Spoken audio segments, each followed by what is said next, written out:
तो हेलो दोस्तों, आज हम पढ़ने वाले हैं क्या 2.1 का लेक्चर नंबर 3। लेक्चर नंबर 2 और लेक्चर 1 के अंदर अपन ने बेसिक्स कवर कर लिए, इससे कुछ क्वेश्चन कवर कर लिए। 2.1 के जो रिमेनिंग क्वेश्चन हैं उनको क्या करेंगे, हम सॉल्व करेंगे।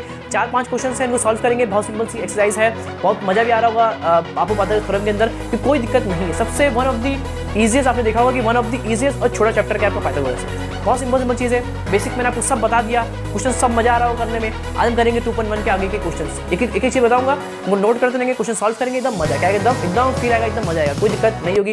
तो कैसे आप सब एकदम बढ़िया कर रहे होंगे पढ़ाई। और आज हम पढ़ने वाले हैं क्या इसके आगे के क्वेश्चन। तो स्टार्ट करते हैं।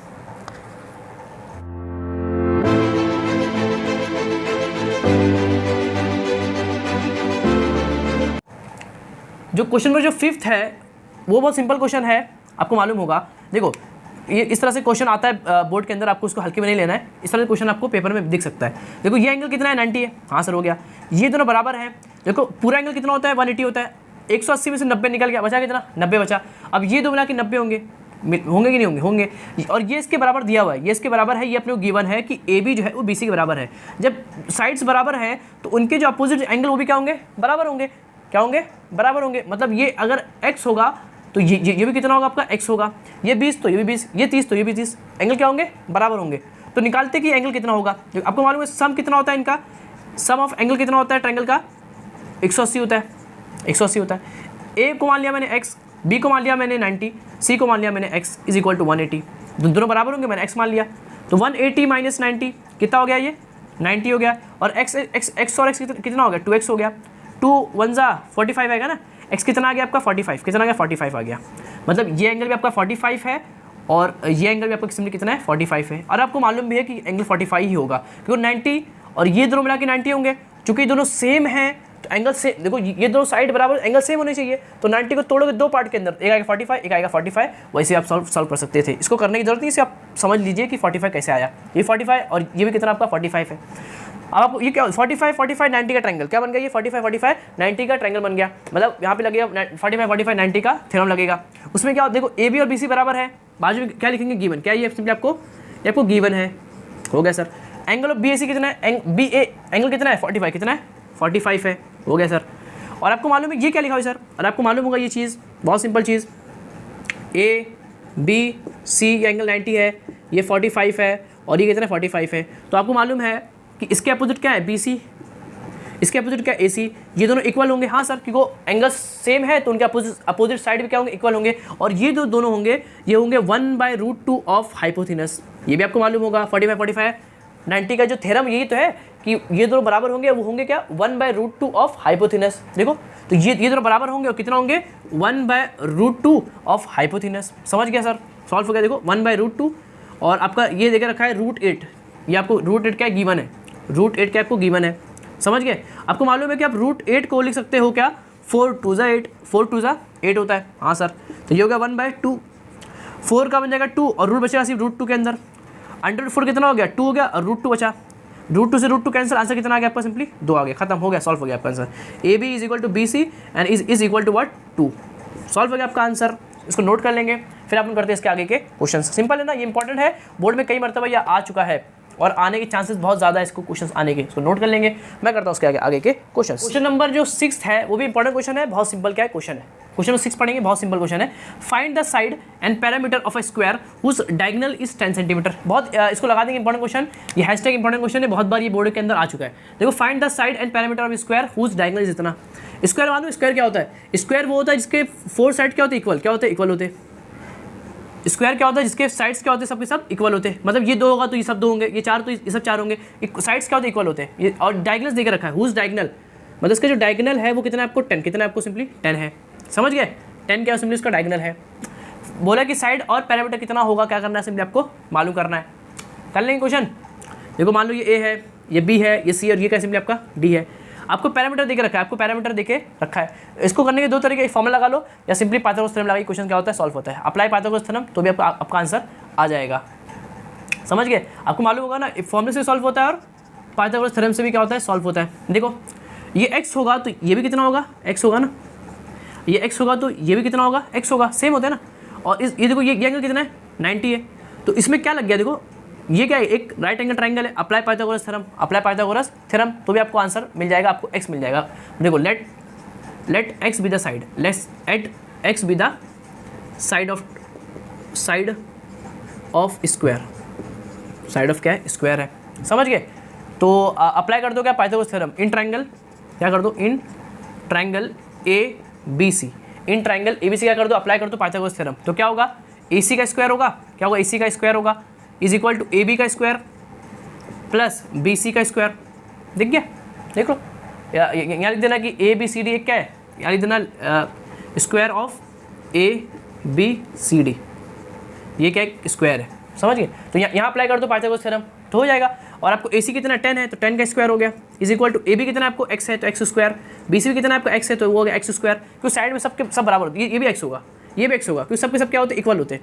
तो 10 का स्क्वायर 100 हो गया, x स्क्वायर कितना होगा 2x स्क्वायर हो गया, तो 100 divide by 2 is your x square, कितना होगा 50 होगा ना, कितना होगा 50 होगा। तो x square is equal to 50, x कितना होगा अंडर रूट 50 होगा, कितना आंसर आएगा 25 को मैं लिखूँ 25 टू ज़ा, तो अंडर रूट 25 कितना हो गया 5 हो गया, तो अंडर बचा किसके अंदर, सिर्फ और सिर्फ 2 के अंदर बचा, तो आपका x कितना आ गया 5 रूट 2, क्या आ गया 5 रूट 2, समझ गया, एकदम सिंपल था कि नहीं, हाँ एकदम सिंपल था सर। अंडर रूट 25 कितना हो गया 5 हो गया, अंडर रूट 2 बचा, तो x कितना आ गया 5 रूट 2 आ गया, x आपका है क्या साइड निकल गया, साइड आपका निकल गया। बोला पैरामीटर क्या होगा, अरे पैरामीटर क्या होता है, सबको ऐड कर लो, क्या करो सबको ऐड कर लो, वही होता है क्या पैरामीटर, सबको ऐड कर लो, वो आपका सिंपली होगा पैरामीटर होगा। देखो सबको ऐड कर लो या एक को लेकर 4 से मल्टीप्लाई कर दो, आ जाते स्क्वायर, पैरामीटर ऑफ स्क्वायर कितना होता है, पेरीमीटर ऑफ स्क्वायर कितना होता है, फॉर्मूला मालूम होगा 4 इंटू एल या 4 इंटू एक्स, याद है 4 इंटू एल, यहाँ लेंथ होता था साइड होता था, यहाँ पे लेंथ नहीं यहाँ पे एक्स है, तो 4 इंटू एक्स क्या होगा 4 इंटू एक्स होगा। सबको ऐड कर लो तो भी ऐसा करो, या फिर एक को लेको 4 से क्या कर दो मल्टीप्लाई कर दो, तो भी आपका आंसर आ जाएगा। 4 हो गया, एक्स कितना है आपका 5 रूट 2, कितना आया 5 रूट 2 आया, कितना है 5 रूट 2, और ये कितना है 4 है, तो 5 4 ज़ा 20, 5 चौक 20, 20 रूट 2 क्या सिंपली आपका आंसर होगा, ये होगा आपका पैरामीटर ऑफ स्क्वायर, क्या होगा पैरामीटर ऑफ स्क्वायर, समझ गए क्या होता है 4 इंटू एक्स होता है, 4 इंटू एल, यहाँ पे एल यहाँ पे एक्स है, तो 4 इंटू एक्स होगा, एक्स कितना है आपका 5 रूट 2 है, तो 5 4 ज़ा 20, 5 चौक 20, 20 root 2 be the answer of your parameter of square. Side निकालिए, पैरामीटर निकालिए, सब कुछ निकालिए, क्वेश्चन क्या होगा आपका सिंपली सॉल्व हो गया। तो उसको नोट कर लेंगे, मैं करता हूँ उसके आगे के क्वेश्चंस। इंपॉर्टेंट क्वेश्चन था, बहुत बारी पेपर के अंदर आ चुका है। अब एक फॉर्मूला भी होता है, आप उससे भी निकाल सकते हो, एक क्या होता है फॉर्मूला भी होता है, क्या होता है डायगोनल ऑफ स्क्वायर इज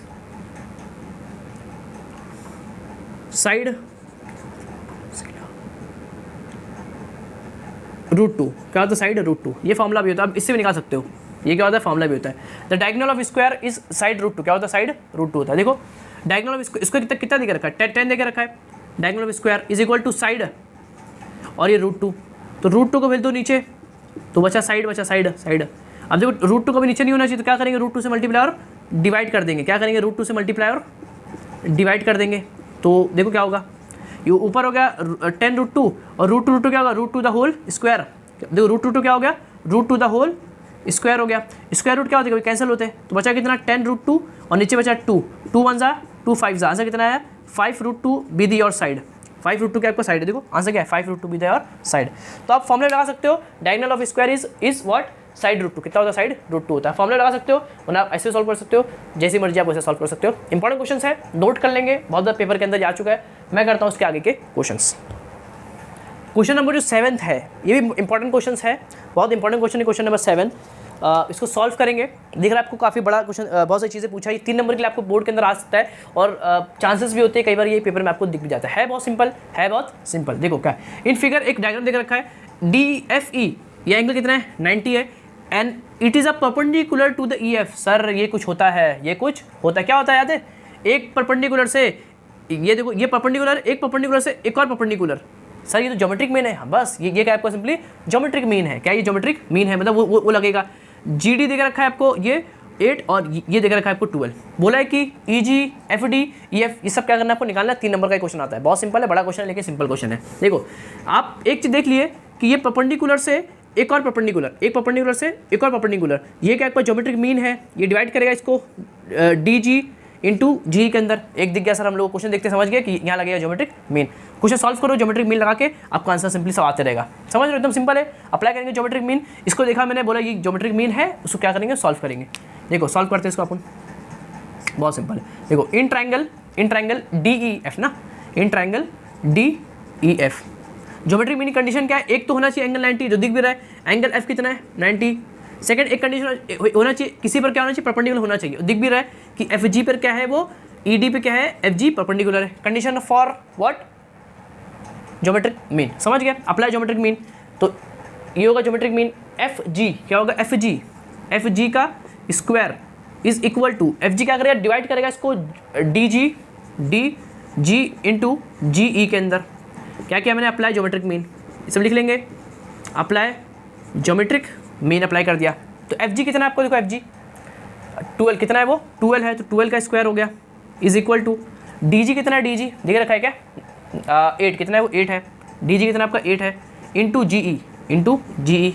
अब देखो 12 का स्क्वायर 144 इज इक्वल टू 8 का 8 होगा, इंटू GE। देखो 144 divide by 8 which is your GE। इसको सॉल्व कर लेंगे।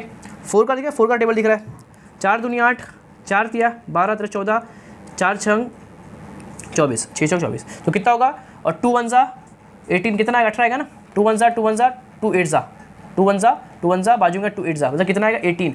तो GE कितना आ गया आपको, सिंपली 18, कितना आ गया, सिंपली आपका आंसर आ गया 18, कितना आ गया, 2 का एकदम सही, एकदम ये 4 दे 12, 4 6 24, 6 4 छंग 24, 4 छंग 24, सिंपल। जी कितना आ गया, 18, कितना आ गया, सिंपली 18 आपका आंसर आ गया GE आपका निकल गया। एक काम आपका हो गया क्या, GE बोलो या EG बोलो, बात एक ही है, तो एक निकल गया। अब निकालेंगे FD, समझ गए, तो सिंपल है कि नहीं, एक चीज़ आपका निकल गया। अब सर FD कैसे निकलेगा, ये आपके पास हो चुका है, आपको मालूम है FD क्या सर, ये रहा FD, इसको निकालना है। देखो ये एक ट्रायंगल है, कैसा ट्रायंगल है, राइट एंगल ट्रायंगल है ना, ये कैसा है आपका राइट एंगल, देखो एंगल कितना है 90, अगर एक एंगल 90 मतलब वो क्या, राइट एंगल ट्रायंगल है, तो ये है आपका राइट एंगल ट्रायंगल। अप्लाई कर दो पाइथागोरस थ्योरम। 90 का अपोजिट क्या होता है, हाइपो होता है, 90 का अपोजिट क्या होता है, हाइपोथिनस होता है, तो हाइपोथिनस का स्क्वायर, देखो ऐसा लगा दो, देखो एकदम सिंपल है, in triangle GDF, angle G कितना है आपका 90, कितना है 90 है, ये एंगल कितना है आपका सिंपली 90 है, ये एंगल 90 है, इसके बाद क्या हाइपो होगा, अप्लाई कर दो पाइथागोरस थ्योरम। तो DF का स्क्वायर इज इक्वल टू इसका स्क्वायर रिमेनिंग दो साइड्स के स्क्वायर का सम होता है ना, रिमेनिंग दो साइड्स के स्क्वायर क्या होता है, सेम होता है। सिंपल है ना, क्या किया मैंने, अप्लाई किया हाइपोटेनस पाइथागोरस थ्योरम लगा दिया, इसका स्क्वायर इज इक्वल टू इसका स्क्वायर प्लस इसका स्क्वायर, सिंपल एकदम। हाँ सर मेरे को निकालना है, इसका निकालना है, DF स्क्वायर निकालना है, इज इक्वल टू ये कितना आपके पास 8 है, 8 का स्क्वायर हो गया, प्लस ये कितना 12, तो 12 का क्या होगा, सिंपली स्क्वायर हो गया। देखो DF का स्क्वायर इज इक्वल टू 8 का स्क्वायर कितना होता है 64 होता है, प्लस 12 का स्क्वायर 144 होता है। सॉल्व कर लेंगे, 4 दिख रहा है, 4 कितना होगा, 4 4 8 होगा, और 6 4 10 हासिल गया, 1 1 1 कितना होगा 2 होगा, 208 कितना है 208 आ गया, समझ गए, 4 4 8 हो गया, 6 4 10 हासिल गया 2। तो DF स्क्वायर जो आपका आया है वो कितना आया है 208 आया, तो आपका DF कितना होगा √208, कितना होगा √208 होगा, 208। इसको तोड़ लो, अगर इसको ब्रेक कर लो शायद कुछ हो जाए, 208 है ना, 208 है, 2 1 जा 2 4 जा, देखो 2 5 जा 2 2 जा, 2 5 10 2 2 4, ये देखो 2 2 4 2 6 12, 2 1 2 3 6, और ये 13 1 13, तो देखो ये दिख गया, 4 जोड़ी दिख गई, 4 जोड़ी मतलब 2 बनेगा। देखो इसका ऐसा लिखूँ मैं, ऐसा 2 2 जा 4, 2 2 जा 4 इंटू 13, दिख रहा है 2 2 जा 4, फिर 4, फिर √13, तो जो DF होगा वो देखो 4 का बनेगा 2, 4 का बनेगा √2, और अंडर बचा कितना 13, √4 2, √4 2, √13 बचा, 2 कितना होता है 4, तो 4 √13 कितना है 4 √13 with your answer of DF। ये सिंपली क्या आपका आंसर है, क्या समझ गया अच्छे से, कोई दिक्कत इसके अंदर नहीं सर, एकदम सही है क्वेश्चन, दिक्कत इसके अंदर कुछ आने नहीं चाहिए, समझ गया, सिंपल एकदम। कितना आएगा 4 √13 का वो सिंपली आपका आंसर होगा। आपको एक चीज़ और निकालना, देखो ये भी निकल गया आपका DF भी, मतलब DF या फिर FD बोलो, बात एक ही है।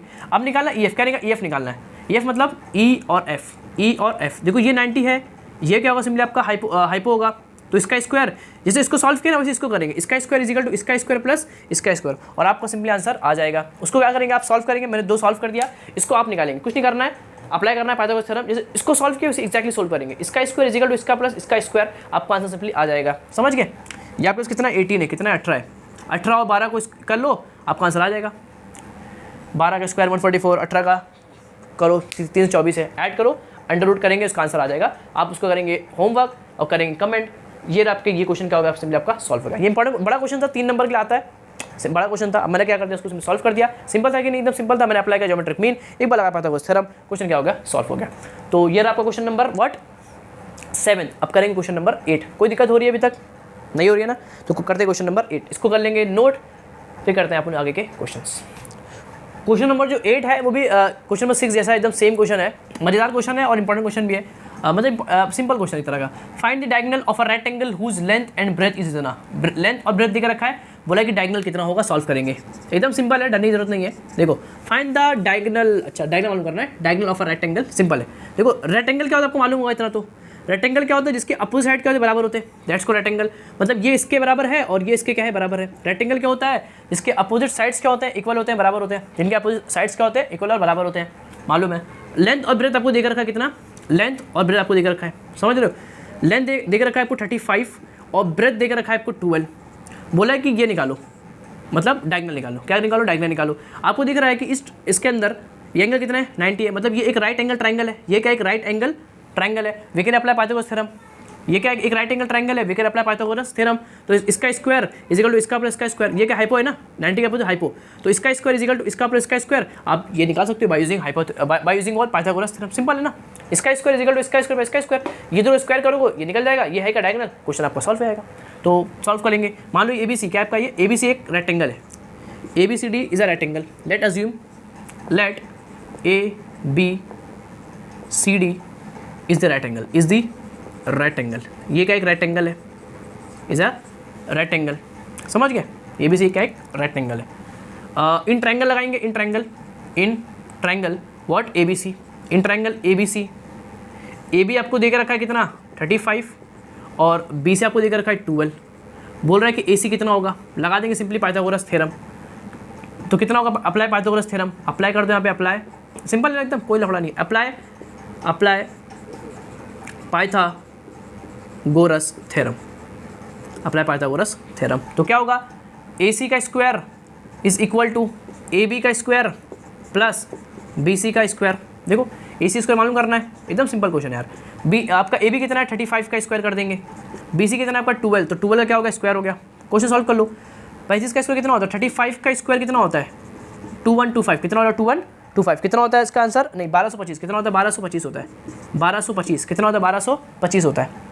मतलब 1225 प्लस 144 कितना होगा, 144। इन दोनों को ऐड कर लो, 5 4 9 4 2 6 2 और 3 1369। ये किसी का तो होता है, ये किसी का तो होता है। किसका होता है, याद है किसका होता है, 37। किसका होता है, 37 का होता है। 1369 किसका, याद होना चाहिए, कौन निकालेगा। 37 का स्क्वायर कितना होता है, 13 कितना होता है, 1369 होता है। तो इसका स्क्वायर रूट कितना होगा, 37। कितना होगा, 37 होगा। 37 यूनिट लिख दो यहाँ पे, समझ गए। तो the diagonal of the rectangle is 37 unit, समझ गए। क्वेश्चन सॉल्व हो गया आपका। ये भी 8 क्वेश्चन था, इंपॉर्टेंट क्वेश्चन था। अप्लाई किया मैंने पाइथागोरस थ्योरम, क्वेश्चन क्या होगा, सिंपली सॉल्व हो गया। तो बचे क्वेश्चन नंबर 9 और 10, इनको सॉल्व करते हैं, इनको नोट कर लेंगे, फिर आप लोग करते हैं क्वेश्चन नंबर 9 एंड 10 नोट कर लेंगे इतना अच्छे से। तो क्वेश्चन नंबर जो 9 है वो बहुत इंपॉर्टेंट क्वेश्चन है, कई मरतबा ये बोर्ड के अंदर ये आ चुका है। बहुत इंपॉर्टेंट क्वेश्चन है, इसको सॉल्व करेंगे। इंपॉर्टेंट भी है, 3 नंबर का ये बोर्ड में बहुत बार आ भी चुका है और आने के चांस बहुत ज़्यादा होते हैं। इंपॉर्टेंट क्वेश्चन अच्छे समझेंगे, है बहुत अच्छा क्वेश्चन, बड़ा क्वेश्चन है, लेकिन मजेदार क्वेश्चन है। देखो in figure M is a mid point. M क्या आपका मिड पॉइंट है, मतलब इस लाइन का मिड पॉइंट कौन है, M है। मतलब अगर ये पूरा 10 होगा तो ये 5 और 5 होगा। मतलब ये और ये दोनों क्या है, बराबर हैं। क्या है, दोनों बराबर हैं। दिख रहा है, mid point of QR। Angle कितना है, 90 है। प्रूफ करना है आपको ये PQ square is equal to 4PM square minus 3PR square. क्या करना है आपको, सिंपली प्रूफ करना है। क्या करना है, PQ square is equal to 4PM square minus 3PR square. क्या करना है आपको, सिंपली प्रूफ करना है। ये कर लेंगे प्रूफ, नहीं सर आप करिए, कर लेते हैं अपने पूरा। बहुत सिंपल प्रूफ है, बड़ा क्वेश्चन है लेकिन है बहुत हलवा। देखो सॉल्व करते हैं इसको। मजेदार क्वेश्चन, 3 नंबर का ही बोर्ड में बहुत मरतबा ये आ चुका है। देखो पहले तो कुछ चीज़ें दी हुई हैं। M is a mid point, M is the mid point. ये आपको देकर रखा है कि M क्या आपका मिड पॉइंट है, M is a mid point of QR। अगर ये मिड पॉइंट है मतलब बीच का पॉइंट है, ये क्या बीच का पॉइंट है, मतलब कि ये लाइन का ये बीच का पॉइंट है। मतलब RM और M की दोनों बराबर होंगे, मतलब कि RM is equal to M Q, ये दोनों बराबर होंगे और ये दोनों बराबर होंगे 1/2 आर क्यू के, 1/r क्यू के बराबर, समझ गए। जैसे ये पूरा अगर 10 होगा तो ये 5 और 5 होंगे, ये 10 तो ये कितना होगा, 5 और 5 होगा, मतलब ये दोनों क्या हैं, बराबर हैं। और ये दोनों है कितना, हाफ ऑफ आर क्यू। अगर आर क्यू को आधा करोगे तो कितना होगा, 5 होगा। तो वही मैं लिख दिया कि आर क्यू को आधा करोगे तो आपको क्या बन जाएगा, वो आर एम बन जाएगा। देखो 10 को आधा कर दो कितना बन जाएगा, 5 बन जाएगा। तो वही मैंने लिख दिया कि ये दोनों बराबर हैं और ये है क्या, हाफ ऑफ आर क्यू है, समझ गए। ये मिड पॉइंट था तो मैंने ये लिख दिया। आप क्या करेंगे, देखो पी क्यू, देखो आपको मालूम है कि यहाँ पे ये क्या राइट एंगल ट्रायंगल है, ये एंगल 90 है। यहाँ 2 ट्रायंगल दिख रहा है आपको, एक ट्रायंगल ये और एक ये बड़ा ट्रायंगल, 2 ट्रायंगल है ना, 2 ट्रायंगल में लगा दो पाइथागोरस थ्योरम, आंसर आ जाएगा। 2 में लगा दो पाइथागोरस थ्योरम, पहले लगाओ इसके अंदर लगा दो पाइथागोरस थ्योरम, इस छोटे के अंदर PRM के अंदर लगा दो पाइथागोरस थ्योरम, समझ गए, एकदम सिंपल है। देखो इन ट्रायंगल PRM एंगल R कितना है, 90 है, we can apply Pythagoras theorem, लगा दो, अप्लाई कर दो क्या, पाइथागोरस थ्योरम अप्लाई कर दो, तो क्या होगा, देखो PM का स्क्वायर होगा, अच्छे देखेंगे, PM का square is equal to PR का स्क्वायर प्लस RM का स्क्वायर, सिंपल एकदम। 90 के बदले क्या, हाइपो का स्क्वायर इज इक्वल टू इसका स्क्वायर प्लस इसका स्क्वायर, अप्लाई पाइथागोरस थ्योरम कर दिया मैंने, सिंपल। और कुछ कर सकते हैं भी नहीं सर, छोड़ दो, हो गया, अप्लाई कर दिया मैंने सिंपली, क्या पाइथागोरस थ्योरम क्या सिंपली मैंने अप्लाई कर दिया, छोड़ दो फर्स्ट इक्वेशन। अब इसमें अप्लाई करो, इस बड़े वाले के अंदर PRQ के अंदर, इन ट्रायंगल PRQ के अंदर एंगल R कितना है बीबी, 90, अप्लाई करो, देखो कितना होगा, PQ square is equal to PR का स्क्वायर प्लस पूरा RQ, क्या होगा वो RQ का स्क्वायर, क्या होगा सिंपली वो RQ का स्क्वायर होगा, समझ गए सर। जो आपका RQ है वो है क्या, RM प्लस MQ, क्या है वो सिंपली वो RM प्लस MQ है, समझ गए। देखो PQ स्क्वायर बन गया, अब इसको बनाना है यहाँ पे, इसको क्या करना है, सिंपली अपने को बनाना है, ये काम अपने लिए है, ये काम अपने को करना है, इसको क्या करना है अपने को, सिंपली ये बनाना है। कैसे बनेगा सर, बनेगा, देखो सब बनेगा, कोई दिक्कत नहीं है। PQ बन चुका है अपना, PR स्क्वायर, देखो PR स्क्वायर चाहिए और यहाँ भी PR स्क्वायर है, PR स्क्वायर, कुछ करने की जरूरत नहीं है। ये RQ अपने को नहीं चाहिए, ये RQ अपने को नहीं चाहिए, ये जो RQ है वही अपने को सिंपली नहीं चाहिए, क्या नहीं चाहिए अपने को, ये जो RQ है उसको अपने को नहीं चाहिए और सब चलता है अपने को। देखो PR स्क्वायर चाहिए, ये भी मिल चुका है, बचा ये PM चाहिए अपने को, RQ नहीं चाहिए। इसको करना है, अपने हटाना है, कैसे हटाएंगे वो सोचो जरा। देखो यहाँ पर देखो RQ PM square equal to PR square plus RM square, यहाँ पर अपने मालूम है लेकिन कि जो अपना RM है वो हाफ ऑफ RQ है, वो क्या है, हाफ ऑफ RQ है।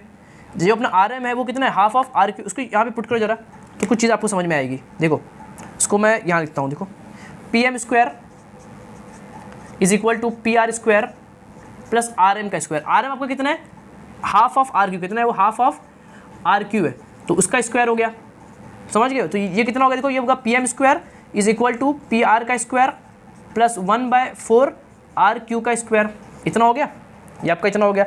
इसको क्या करो, इतना हो गया ना, इसको क्या करो 4 से मल्टीप्लाई कर दो, अपने को 4 यहाँ नहीं चाहिए, तो क्या करो 4 से क्या कर दो, मल्टीप्लाई कर दो जरा, इसको क्या करो 4 से मल्टीप्लाई कर दो, समझ रहे हो। देखो ये लगता है, यहाँ से मैंने क्या किया, मैंने इसको मैंने पुट किया, क्या मैंने इसको पुट किया फ्रॉम इक्वेशन नंबर 1 के अंदर, क्या मैंने पुट किया फ्रॉम इक्वेशन नंबर 1 में, क्या मैंने इसको सिंपली पुट कर दिया, फिर सॉल्व कर रहा हूँ अभी मैं। तो 4 से क्या करो, उसको मल्टीप्लाई, क्या कर दो 4 से इसको मल्टीप्लाई कर दो, तो 4 यहाँ पे आ जाएगा, 4 PM square is equal to, यहाँ 4 आएगा 4 PR स्क्वायर प्लस, और 4 यहाँ से 4 कैंसिल, बचा RQ स्क्वायर। तो मैंने सिंपली क्या किया, मैंने स्क्वायर 4 से क्या कर दिया, सिंपली मल्टीप्लाई कर दिया, समझ गया सर। अब देखो अब ये जो बनी है और ये जो अपनी इक्वेशन थी, मेन इक्वेशन, अपने को यहाँ पे क्या नहीं चाहिए, RQ, क्या नहीं चाहिए RQ, ये अपने को नहीं चाहिए, ये अपने को मांगता नहीं है। तो मैं बोल सकता हूँ कि जो RQ स्क्वायर है वो बराबर किसके हैं, 4 PM स्क्वायर प्लस का -4 PR square is equal to और RQ स्क्वायर।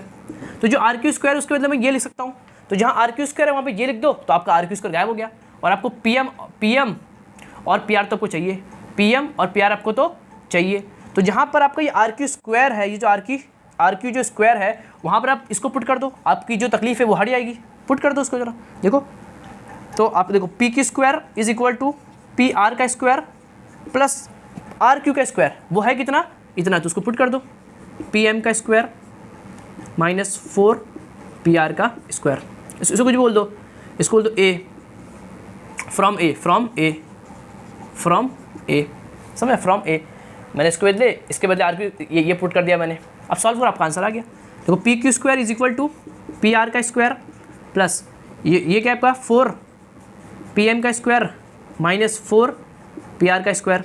देख लो पी आर स्क्वायर 4 में से 1 गया, 4 में से 1 कितना बचेगा, पी एम स्क्वायर। देखो इसको सॉल्व करो, 4 में से 1 गया कितना बचेगा, 3 बचेगा, तो 3 पी आर स्क्वायर, साइन कौन सी आएगी, बड़े नंबर की मतलब माइनस की, और ये सिंपली आपका क्या है, पी क्यू स्क्वायर है। देखो आपका आंसर आ गया, P Q square is equal to 4 P M square minus 3 P R square. ये सिंपली क्या आपका क्वेश्चन क्या हो गया, सॉल्व हो गया। तो ये क्वेश्चन आपका इंपॉर्टेंट क्वेश्चन था, अभी सिंपल तो नहीं था लेकिन काफ़ी मजेदार क्वेश्चन था। मैंने क्या कहा, इसको उसमें सॉल्व किया। इसको याद रखिए, मैंने पहले स्टेप क्या किया, मैंने बोला कि ये इसका मिड पॉइंट है, तो मैंने इसको अप्लाई कर दिया। कोई दिक्कत, चीज़ों को समझो, स्टेप समझो कि स्टेप टू स्टेप हो क्या रहा है, कहानी चल क्या रही है। पहले ये हो गया, फिर मैंने बोला कि यहाँ पर 2 ट्रायंगल दिख रहे हैं, दोनों में क्या लगा दो, पाइथागोरस लगा दो, क्योंकि एक पी क्यू स्क्वायर है तो पी क्यू स्क्वायर इस ट्रायंगल में मिलेगा, लगा दो पाइथागोरस थ्योरम दो ट्रायंगल के अंदर। तो पहले मैंने इसमें लगाया, फिर मैंने इसमें क्या लगाया, पाइथागोरस थ्योरम लगाया। समझ गए सर, हाँ समझ गए सर। मैंने बोला कि जो आंसर में मेरे को आर क्यू स्क्वायर नहीं चाहिए था, आर क्यू स्क्वायर मेरे को नहीं चाहिए, तो मैंने क्या बोला, मैं बोला कि मैं जाता हूँ यहाँ पर, मैं यहाँ पे चला गया। फिर मैंने बोला कि जो अपना आर एम है वो बोल रहा है कि मैं हाफ आर क्यू हूँ, तो जो आर एम है वो लिख दो, हाफ आर क्यू लिख दो, ये 1/4 हो गया। फिर 4 से मैंने मल्टीप्लाई कर दिया, मेरा ये निकल गया। फिर मैंने बोला कि जो आर क्यू स्क्वायर है वो कितना होगा, इतना होगा। समझ गए। तो जहाँ पर आर क्यू स्क्वायर जो अपने को नहीं चाहिए था, इसको अपने को नहीं चाहिए, तो इसके बदले ये पुट कर दिया मैंने, सिंपल आंसर आ गया।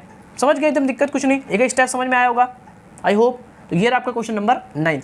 जो क्वेश्चन नंबर 10 है, जो क्वेश्चन नंबर आपका 10 है, वो इतना इंपॉर्टेंट नहीं है, और वो पेपर्स वगैरह के अंदर भी नहीं आता है। क्वेश्चन नंबर 10 आप छोड़ सकते हो, क्योंकि वो इतना अच्छा क्वेश्चन है, वो भी बहुत बड़ा है, बहुत सिंपल है, लेकिन इतना ज़्यादा वो पेपर के अंदर नहीं आता है, तो आप उसको छोड़ सकते हो, वो इतना इंपॉर्टेंट क्वेश्चन नहीं है। और वो जैसे क्वेश्चन आप ट्रिग्नोमेट्री के अंदर भी सॉल्व करते हो, तो वहाँ से क्वेश्चन आते हैं, और इसके अंदर से आपको प्रैक्टिस सेट के अलावा इसके मिसलेस होंगे, इसके प्रॉब्लम सेट्स होंगे, वहाँ से क्वेश्चन आएंगे। आपका जो 10 क्वेश्चन है वो इतना अच्छा क्वेश्चन नहीं है, कर दूँ, लेकिन बहुत बड़ा क्वेश्चन है, आपको कोई फायदा नहीं होगा। तो आई होप आप 9 क्वेश्चन सॉल्व कर सकते हैं। 10 वाला अगर छोड़ दो तो भी कोई दिक्कत नहीं है, मुझे कभी टाइम लगे तो आपको करा दूंगा 10 वाला क्वेश्चन, वो भी थोड़ा सा बड़ा है, लेकिन वो इतना बोर्ड के इंपॉर्टेंट नहीं है।